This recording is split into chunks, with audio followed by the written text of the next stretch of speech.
Are you in sales? If you're like most people, you'll answer no. When you hear the word salesman, what words spring to mind? Words like con artist, crook, trickster, liar, and the like? The dictionary defines the word selling as to deceive, as in sell out your fellow man or woman.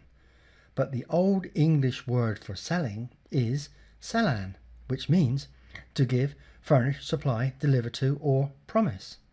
The Swedish say that the word selling was originally sälja, which means to serve.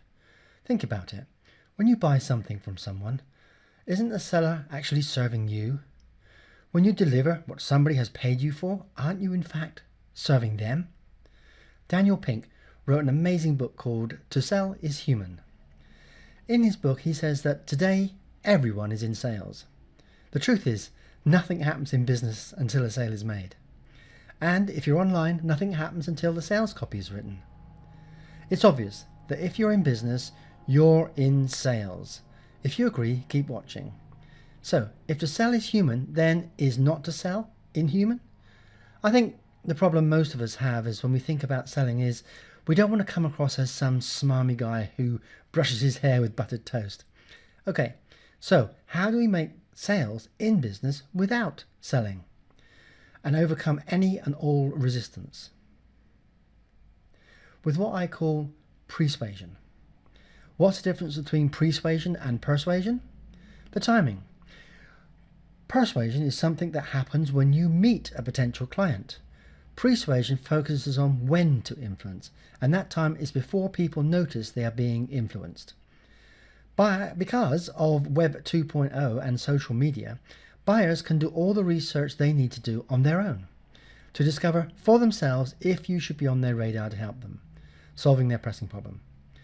Did you know that 60% of the decision to buy has already taken place before they come to you? That means you must say the right things in the right way to the right people at the right time. The content on your website must start the sales experience without anyone feeling like they're being sold. Write this down and pin it up. If you can clearly state what their problem is better than they can, they automatically believe you have the best solution. And you do that with the empathy map. The most useful way I know for creating a multi-dimensional view of a prospect with a problem. You start with what your prospect thinks and feels, then what they see around them and what other people are doing, then what they say and do, their language and behavior, then what they hear others saying. You look into what pains them because problems have price tags. Lastly, you look at what they will gain once their problem is solved. What you're doing is creating a map of their mind, an empathy map, to help you understand their problem better than they do. The goal of marketing is to make selling superfluous, and Peter Drucker was the foremost thinker in business for many, many years. Marketing must make an emotional promise that's trustworthy and believable. Here's how.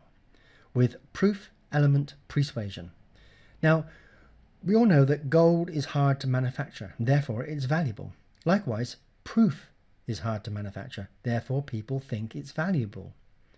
I'm going to show you 11 ways to prove what you say is true.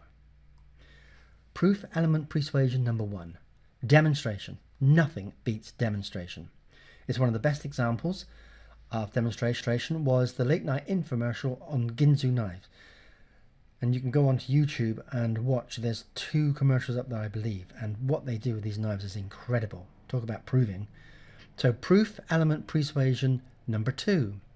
Go against the flow. In other words, sell against yourself. Like this. Why you shouldn't take health supplements. Now, it looks like a supplement company would never say that. And that's the hook to get you to read more. By selling against yourself, you come across as more believable.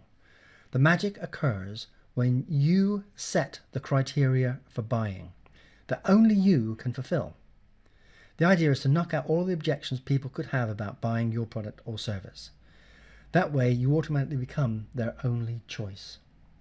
Proof element persuasion 3. Accept their skepticism. Don't fight their reluctance to believe you. Use it to your advantage. For example, I know you may find this hard to believe, but... This works because the word but negates everything that came before it. You may want to be a little more subtle than that. When I told my friend about my amazing discovery, he immediately started laughing. But when I showed him exactly how it worked, his laughter turned to amazement. The most famous example of this was an advert that ran for way over 25 years, and it was, they laughed when I sat down at the piano, but when I started to play. And it's the old revenge thing. So proof element persuasion 4. Quote from a credible person. If you say it, they may doubt you. But if someone they trust says it, they'll believe it. Let's say you wanted someone to say yes. You could use this quote. I'm a great believer in life, to saying yes and not saying no, and hopefully making people smile and just having fun in life. Richard Branson. Why this works. You're not the one saying it, someone else is. Therefore, it doesn't feel like you're selling anything.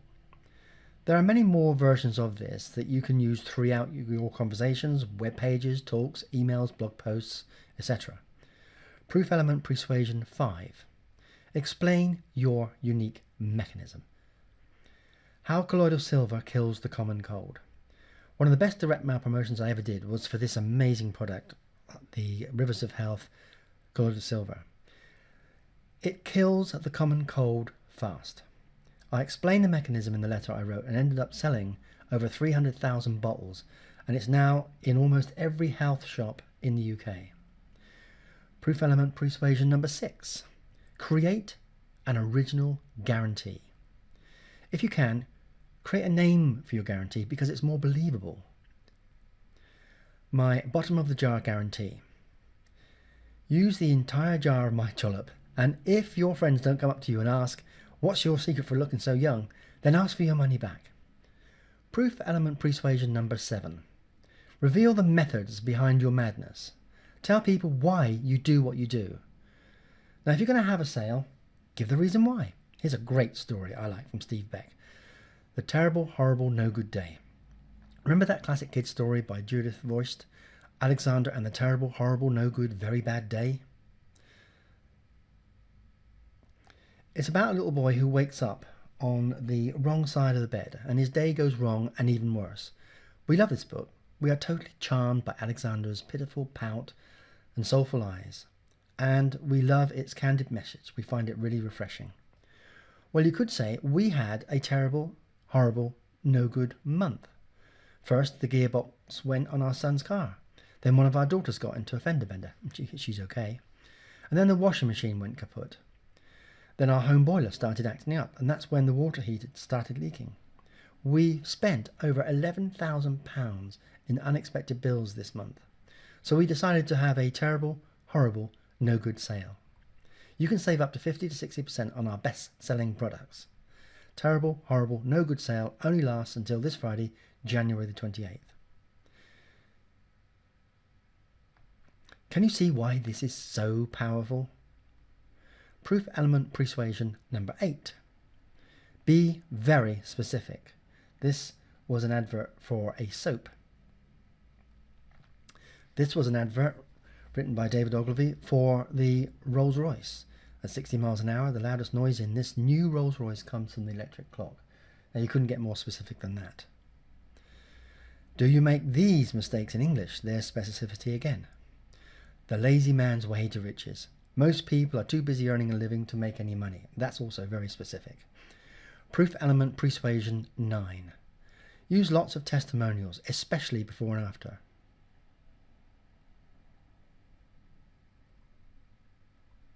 Proof element persuasion 10.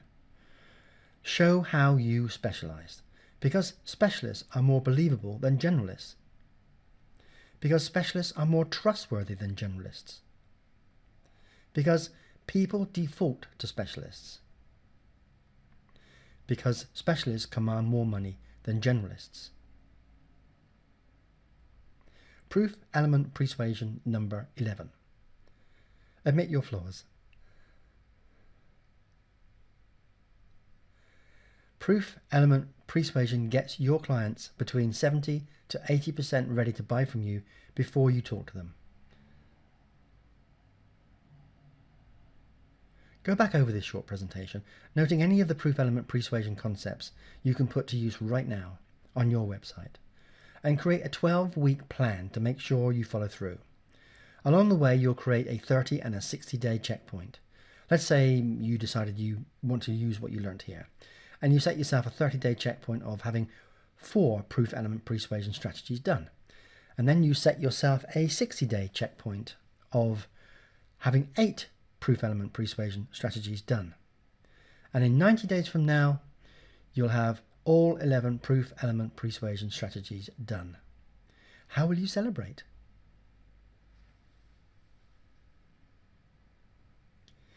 If you want to know more about how persuasion can help you get more clients, then call me on this number or email me. You can private message me on LinkedIn. I'm on Skype.